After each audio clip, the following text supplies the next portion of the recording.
Okay, alright, before we jump into question 2, please leave a thumbs up on the video and subscribe if you are enjoying the content. It does help me out a lot. Alright, so let's have a look at question 2. Okay, so question 2 is looking at sequences and series. Question 2 is always going to be a question on sequences and series. Okay, so it says there, the first term of an arithmetic sequence, important, okay, is -1 and the seventh term is 35. Okay, so 2.1.1 says find the common difference of the sequence. So we know we're dealing with arithmetic. Okay, so arithmetic is Tn equals to a plus n minus 1 times d. Okay, so we need to find now what is the common difference. Okay, so good thing they've given us a, it's the first term. We have n, we have Tn, so we can find d. Okay, so let's have a look at this. So we have 35 equals -1 plus n minus 1 times d. Okay, so where did I get this from? They told us that the seventh term, n should be 7.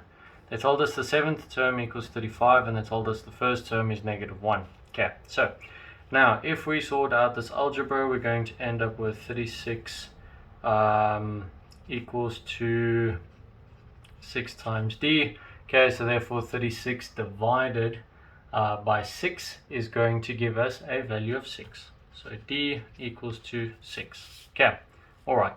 So now 2.1.2 says the number of terms in the sequence, if the last term of the sequence is 473. Okay, so they've given us Tn, we need to now find n. Okay, so pretty simple. We now have the common difference from 2.1.1.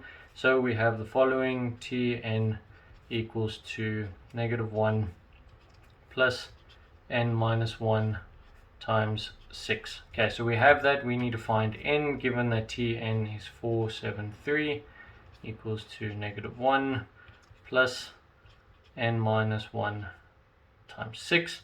Okay, so if you take that over, you're going to get 474 equals to n minus 1 times 6.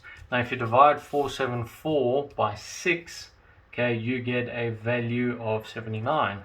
Okay, so we have 79 equals to n minus 1, therefore n equals to 80.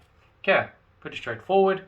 Alright, then it says the sum of the first 40 terms in the sequence. Okay, so sum means series. Okay, so therefore for arithmetic, this is the formula you should be thinking of.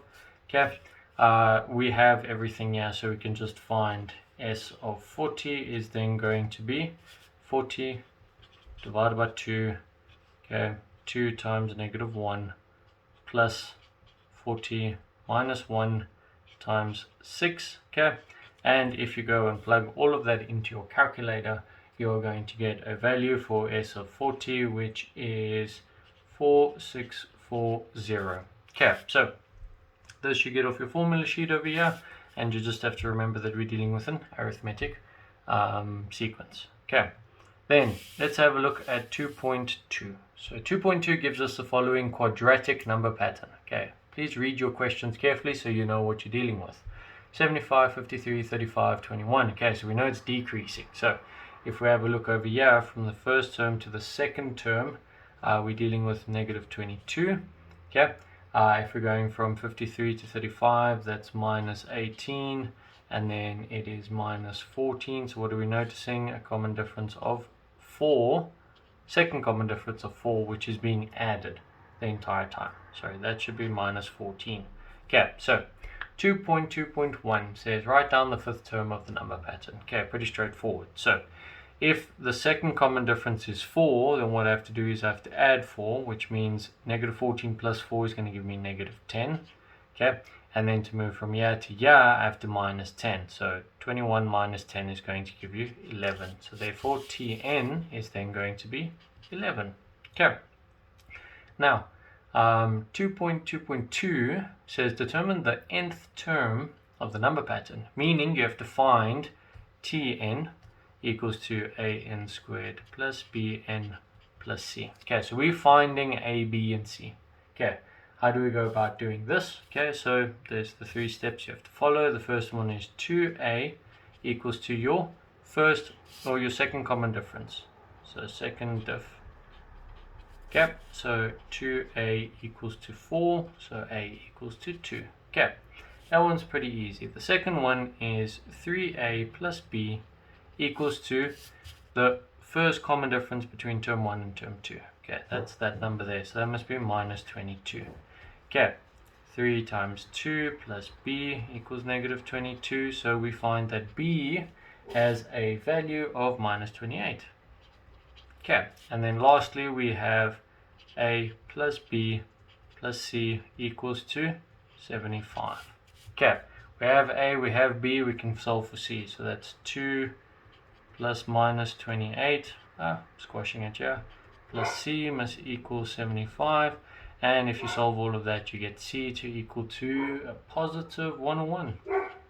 Okay, now that you have all of that, you just plug it back into your general term up here to get the sequence that you need. So Tn equals to a, which is 2n squared, plus minus 28n plus 101.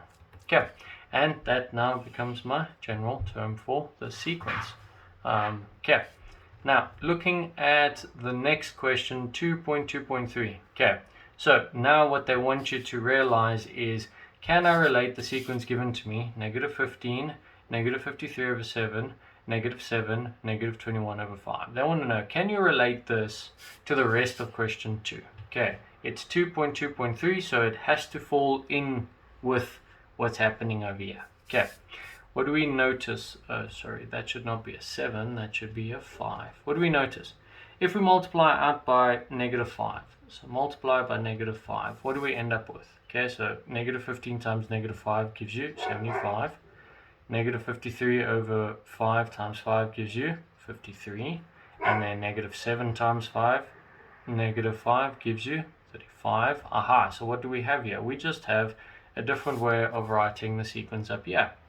Now, by noticing that, 2.2.3 says determine the maximum value of the following number pattern. What do we know about a quadratic number pattern? Well, because this one's positive, or it's decreasing, let's put it that way. Sorry, it's a decreasing, it's going to look something like that. So it's a sad, happy or sad parabola. It's asking the maximum value of the following number pattern. Okay, it's a, this number is positive, so it's a happy parabola. Okay, so because we have a happy parabola, we need to find the maximum value of this. Okay, so well, how do we find that? We need to find the turning point. Okay, so by finding the turning point equals to negative b over 2a, and that is then equal to negative of negative 28 all over 2 times 2, which then gives you a value of 7. Yes, okay. 28 divided by 4 is 7. Okay. Now that we have that, we can now plug this back into our formula over here, this Tn, okay, and we can solve for our maximum value. So T of 7 is going to be 2 times 7 squared minus 28 times 7 plus 101, and therefore we get an answer of 3. Okay, and 3 is going to be our maximum value for this sequence. Okay, and that's how we go about doing question 2. Okay, if you guys are finding the content helpful and you are enjoying the content, then please do leave a thumbs up on the video. It does help me out a lot. If you have any questions, leave them in the comment section below. I'll get back to them as soon as I can. And remember, it's never too late to have an OIC moment.